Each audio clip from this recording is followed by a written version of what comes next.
پھر ان ظالموں نے اس بات کو جو ان سے کہی گئی تھی بدل ڈالی۔ ہم نے بھی ان ظالموں پر ان کے فسق و نافرمانی کی وجہ سے آسمانی عذاب نازل کیا۔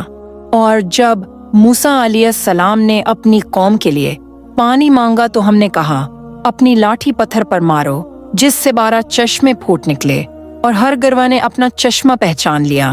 اور ہم نے کہہ دیا کہ اللہ تعالیٰ کا رزق کھاؤ پیو اور زمین میں فساد نہ کرتے پھرو۔ اور جب تم نے کہا اے موسیٰ ہم سے ایک ہی قسم کے کھانے پر ہرگز صبر نہ ہو سکے گا، اس لیے اپنے رب سے دعا کیجیے کہ وہ ہمیں زمین کی پیداوار ساگ، ککڑی، گہیوں، مسور اور پیاز دے۔ آپ نے فرمایا بہتر چیز کے بدلے ادنی چیز کیوں طلب کرتے ہو؟ اچھا شہر میں جاؤ، وہاں تمہاری چاہت کی یہ سب چیزیں ملیں گی۔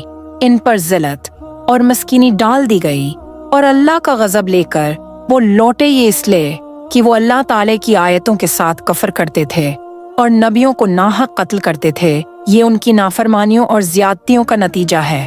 مسلمان ہوں، یہودی ہوں، نصاری ہوں یا سابی ہوں، جو کوئی بھی اللہ تعالی پر اور قیامت کے دن پر ایمان لائے اور نیک عمل کرے، ان کے اجر ان کے رب کے پاس ہیں، اور ان پر نہ تو کوئی خوف ہے اور نہ اداسی۔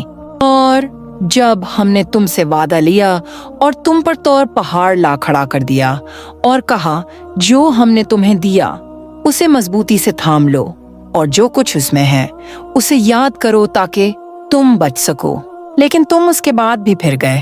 پھر اگر اللہ تعالیٰ کا فضل اور اس کی رحمت تم پر نہ ہوتی تو تم نقصان والے ہو جاتے۔ اور یقیناً تمہیں ان لوگوں کا علم بھی ہے جو تم میں سے ہفتہ کے بارے میں حد سے بڑھ گئے، اور ہم نے بھی کہہ دیا کہ تم ذلیل بندر بن جاؤ۔ اسے ہم نے اگلوں پچھلوں کے لیے عبرت کا سبب بنا دیا اور پرہیزگاروں کے لیے واعظ و نصیحت کا۔ اور حضرت موسیٰ علیہ السلام نے جب اپنی قوم سے کہا کہ اللہ تعالیٰ تمہیں ایک گائے ذبح کرنے کا حکم دیتا ہے، تو انہوں نے کہا ہم سے مذاق کیوں کرتے ہیں؟ آپ نے جواب دیا میں ایسا جاہل ہونے سے اللہ تعالیٰ کی پناہ پکڑتا ہوں